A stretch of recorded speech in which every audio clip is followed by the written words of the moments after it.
Em meados de 1993, numa área remota do Alasca, começou a tomar forma uma estrutura que mudaria para sempre a maneira como parte da população enxerga a relação entre ciência e poder militar. No meio de uma paisagem gelada e pouco habitada, fileiras e mais fileiras de antenas começaram a se erguer. Elas faziam parte do High Frequency Active Auroral Research Program, mais conhecido como HARP oficialmente.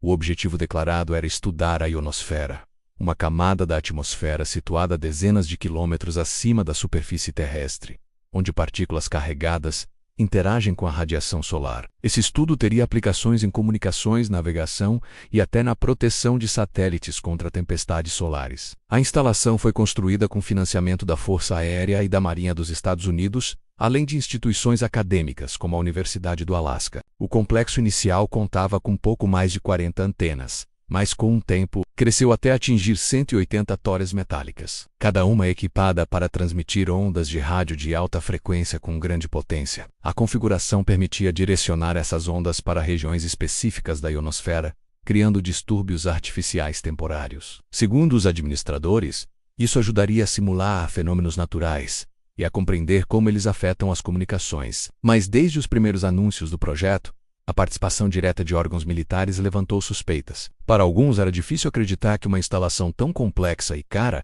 existisse apenas para fins acadêmicos. Na década de 1990, a Guerra Fria havia acabado, mas a competição tecnológica entre potências continuava. Os Estados Unidos buscavam manter vantagem em todas as áreas estratégicas: satélites, radares, comunicações e defesa antimísseis. A ionosfera, por ser um meio natural para a reflexão de ondas de rádio, tinha papel crucial nesses sistemas. Um projeto capaz de manipular essa camada atmosférica, mesmo que em escala limitada, poderia ter usos militares significativos, como bloquear comunicações inimigas ou facilitar transmissões para submarinos em águas profundas. Nenhuma dessas aplicações era totalmente negada, apenas descrita como secundária em relação ao objetivo científico. As teorias começaram a se espalhar quando se percebeu que a instalação poderia emitir bilhões de watts de potência efetiva na direção da ionosfera. Embora cientistas argumentassem que essa energia era minúscula comparada à radiação solar, a comparação não convencia a todos. A escala do projeto e o sigilo sobre detalhes operacionais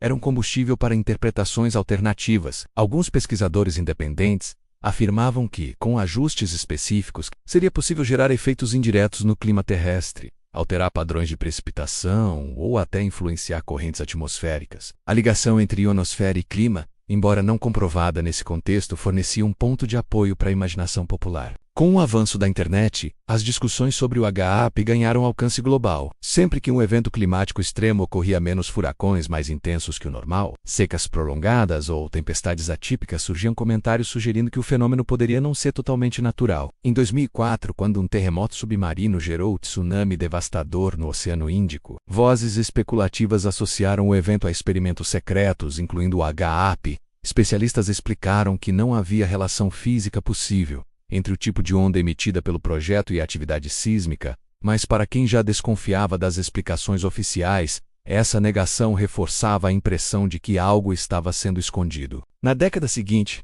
episódios climáticos graves continuaram a alimentar a narrativa. Ondas de calor no hemisfério norte, inundações no sudeste asiático, tempestades de neve incomuns nos Estados Unidos e furacões de força recorde no Caribe, foram todos, em algum momento, associados por teóricos a possíveis testes de manipulação atmosférica. A lógica era simples.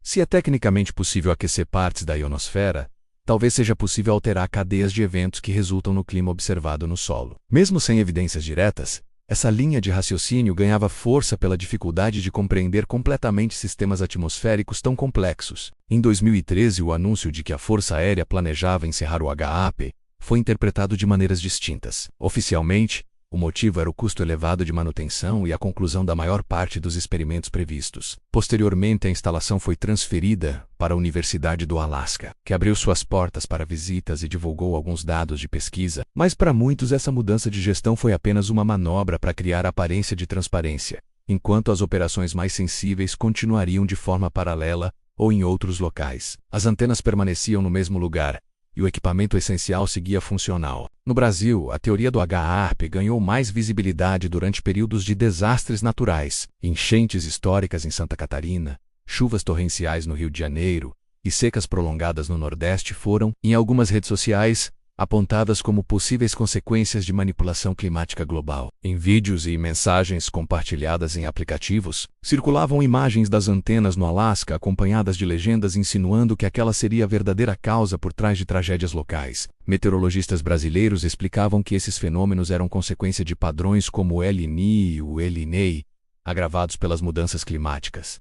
Mas essas explicações muitas vezes eram recebidas com ceticismo por grupos já inclinados a ver intenção por trás do acaso. Parte da força dessa teoria vem do fato de que o HAARP é real e tangível. Não se trata de um rumor sobre uma instalação imaginária, mas de um projeto documentado, com coordenadas geográficas conhecidas e um histórico de colaboração entre forças armadas e instituições científicas. Isso permite que qualquer um veja imagens e vídeos das antenas, reforçando a sensação de que algo está acontecendo ali. Além disso, a natureza técnica do projeto dificulta que o público leigo compreenda seus limites reais, abrindo espaço para interpretações muito mais amplas que as admitidas oficialmente. O tema também esbarra no histórico de projetos secretos que só vieram à tona anos depois. Em várias ocasiões, governos admitiram ter conduzido experimentos de grande escala sem informar a população, especialmente em períodos de guerra ou tensão geopolítica. Essa memória coletiva contribui para a ideia de que, se algo assim já aconteceu antes, poderia estar acontecendo novamente. A presença de militares no comando do HAARP nos primeiros anos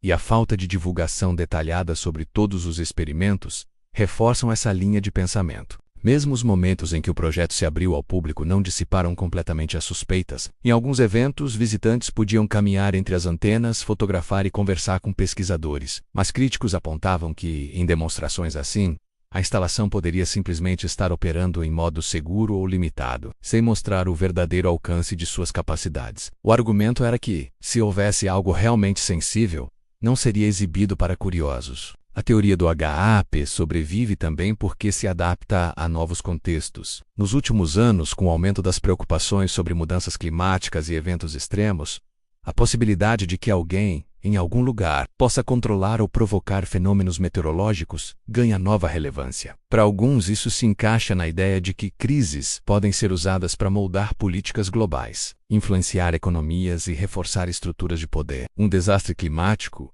nesse raciocínio, não seria apenas uma tragédia natural, mas uma oportunidade para manipular comportamentos e decisões políticas. Do ponto de vista estritamente técnico, a maioria dos cientistas afirma que o HAARP não tem capacidade para influenciar significativamente o clima ou provocar terremotos. O volume de energia que ele injeta na ionosfera é ínfimo diante da escala das forças naturais envolvidas. Ainda assim, a narrativa de que eles não contariam a verdade continua sendo o suficiente para manter viva a desconfiança. É um jogo constante entre informação oficial e interpretação popular, em que cada tentativa de esclarecimento gera novas camadas de suspeita. Assim, o HAARP permanece no imaginário coletivo como um símbolo de poder tecnológico potencialmente oculto. Para uns, é apenas um laboratório atmosférico avançado, explorando um campo fascinante da ciência. Para outros, é uma ferramenta silenciosa capaz de moldar o mundo de formas invisíveis. Entre esses dois extremos existe uma zona cinzenta onde fatos e especulação se misturam, e onde a simples existência de uma estrutura assim, isolada no meio do Alasca e historicamente ligada aos militares,